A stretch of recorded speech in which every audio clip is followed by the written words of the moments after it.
BLA ने मुनीर सेना को रुला दिया है, बलूच लिबरेशन आर्मी ने। आपको मैंने दिखाया था कि कैसे मुनीर के 7 जवानों को बंधक बना लिया है। पाकिस्तानी फौज अपने ही सैनिकों से पीछा छुड़ा रही। मुनीर ने अपने फौजियों को मरने के लिए छोड़ दिया है, क्योंकि 7 पाक सैनिक बलूच लिबरेशन आर्मी के कब्जे में है। उनकी जान बचाने के लिए मुनीर के पास बस 2 दिन बचे हैं, वरना बीएलए बंधक पाक सैनिकों को फांसी पर लटका सकता है, क्योंकि बीएलए ने पाक फौज को 7 दिन का अल्टीमेटम दिया था। बीएलए ने कहा था 22 फरवरी तक कैदियों की अदला बदली नहीं की तो बलूचिस्तान में बंधक पाक सैनिकों को फांसी पर लटका देगा। फांसी की डेडलाइन करीब है, लेकिन पाक सेना ने कुछ नहीं किया। दावा है कि पाक सेना ने यह मान नहीं रही है कि ये सैनिक उनके हैं, जिसके बाद बंधक पाकिस्तानी सैनिकों की हालत खराब हो गई है। रोते बिलखते हुए पाकिस्तानी सैनिकों का वीडियो जारी किया। बीएलए की ओर से जारी इस वीडियो में पाक सैनिक रो रहे हैं, गिड़गिड़ा रहे हैं, पाक सेना से असीम मुनीर से गुहार लगा रहे हैं, देखिए हम आपके सैनिक हैं। बंधक सैनिक अपने सरकारी आईडी कार्ड दिखा रहे हैं। बलूच कैदियों के बदले बंधकों की अदला बदली की मांग मान ले, लेकिन पाकिस्तानी सैन्य नेतृत्व की ओर से कोई जवाब नहीं आया। वीडियो में एक सैनिक रोते हुए पाकिस्तानी सेना पर सवाल उठाता है। वो कहता है पाक आर्मी कैसे कह सकती है कि हम उनके लोग नहीं हैं। आईडी कार्ड दिखाकर कहता है ये सेना ने ही बनाया है और अब इनकार कर रही है सेना।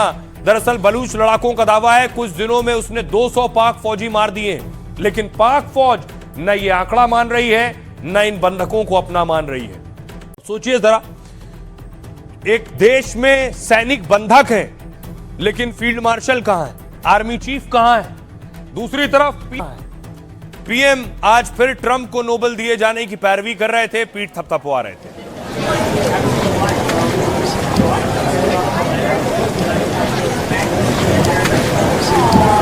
और तस्वीर आई कि शहबाज ट्रंप के गले पड़ रहे थे। दूसरी तरफ ट्रंप ने कहा शहबाज को खड़े हो जाओ, तो वो खड़े हो गए। And just, I think you should actually stand. Come, please, stand just for a second.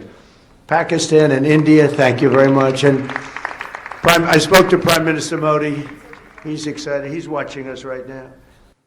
तो ट्रंप ने कहा खड़े हो जाओ, तो वो खड़े हो गए। दूसरी तरफ असीम मुनीर का अता पता नहीं है कि आखिर मुनीर कहां है। पाकिस्तानी सेना कह रही है ये हमारे लोग नहीं है।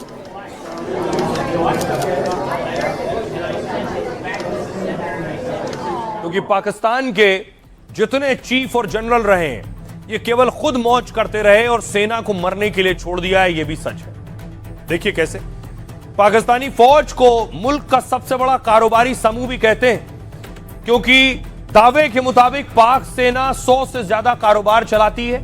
अनुमान है कि पाक सेना ने ये 100 धंधे करीब 9 लाख करोड़ के हैं इनके धंधे।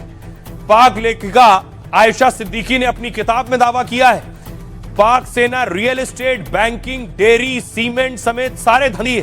पाक आर्मी और उसके अफसरों पर भ्रष्टाचार के कई आरोप लग चुके हैं। हथियारों की खरीद और रियल एस्टेट में करप्शन से करोड़ों कमाते हैं।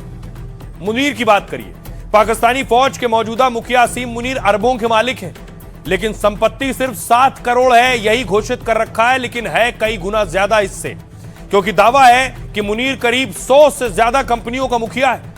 सेना और मुनीर के परिवार की ओर से ये कंपनियां चलाई जा रही हैं। हाल ही में रेयर अर्थ एलिमेंट को लेकर मुनीर और ट्रंप की बड़ी डील हुई थी। जनरल कमर जावेद बाजवा 2016 से 22 तक आर्मी चीफ रहे। बाजवा की संपत्ति 1270 करोड़ रुपए। पाक मीडिया के मुताबिक बाजवा के कार्यकाल में परिवार ने अरबों कमाए हैं। बाजवा की पत्नी आयशा अमजद की संपत्ति 0 से 220 करोड़ रुपए हो गई।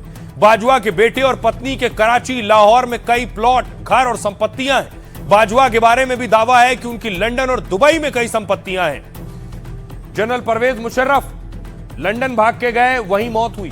2001 से 2008 तक पाक के राष्ट्रपति रहे मुशर्रफ के पास भी करोड़ों रुपए थे। चुनाव हलफनामे के मुताबिक तो मुशर्रफ की संपत्ति करीब 60 करोड़ थी, लेकिन दावा है उनके विदेशी खातों में 200 करोड़ से ज्यादा जमा थे। पत्नी के पास 20 lakh share, 170 gold jewellery, 1.5 crore के फर्नीचर समेत कई सामान। अगला नाम है जनरल राहिल शरीफ। उनकी संपत्ति 1460 करोड़ बताई जाती है। इनमें लाहौर के पास में करीब 135 करोड़ की जमीन शामिल है। इसके अलावा लाहौर के डिफेंस हाउसिंग अथॉरिटी में 2 पेंट हाउस है उनके पास। सऊदी अरब में भी संपत्ति होने का दावा है, क्योंकि अभी रियाद में रहते हैं वो। आइए अब आपको लिए चलता हूं एक और जंग के मैदान में, कैसे ट्रंप और खमनेई आमने सामने हैं। अब क्या होने जा रहा है अगला कदम? ट्रंप का आखिरी अल्टीमेटम सामने आ गया है, अब वाकई धमकी दे रहे हैं या कुछ करने भी जा रहे हैं। ये तस्वीरें देखिए, ईरान, रूस और चीन एक साथ युद्ध अभ्यास कर रहे हैं।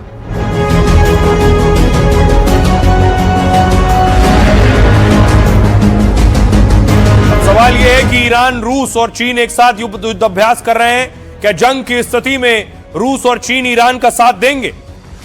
दूसरी तरफ आज खबर आई कि ईरान का एक फाइटर जेट भी क्रैश हो गया है। क्रैश की तस्वीरें आई।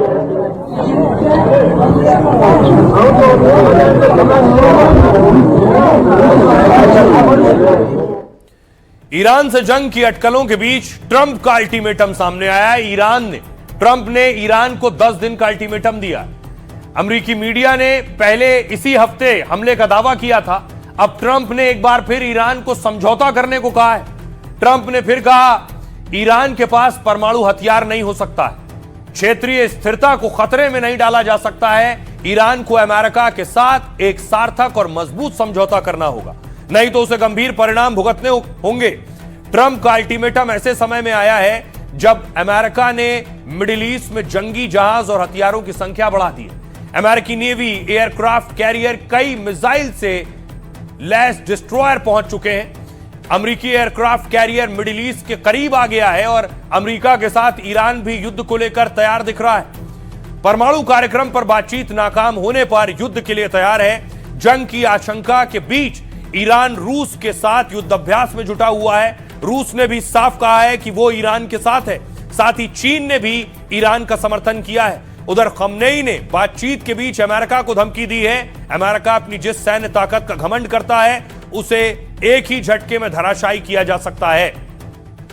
सुनिए जरा अमेरिकी राष्ट्रपति डोनाल्ड ट्रंप क्या कह रहे हैं। They cannot continue to threaten the stability. Iran के लिए क्या बुरा हो सकता है ये अभी नहीं बता सकता। हम ईरान के साथ एक समझौता करना चाहते हैं। हम किसी न किसी तरह समझौता कर ही लेंगे। मैं अभी इसके बारे में कुछ नहीं कह सकता, लेकिन इतना तय है कि या तो डील होगी या फिर ईरान के लिए दुर्भाग्यपूर्ण होगा। मुझे लगता है कि 10-15 दिन इसके लिए काफी हैं। ये काफी लंबा समय है। That doesn't happen.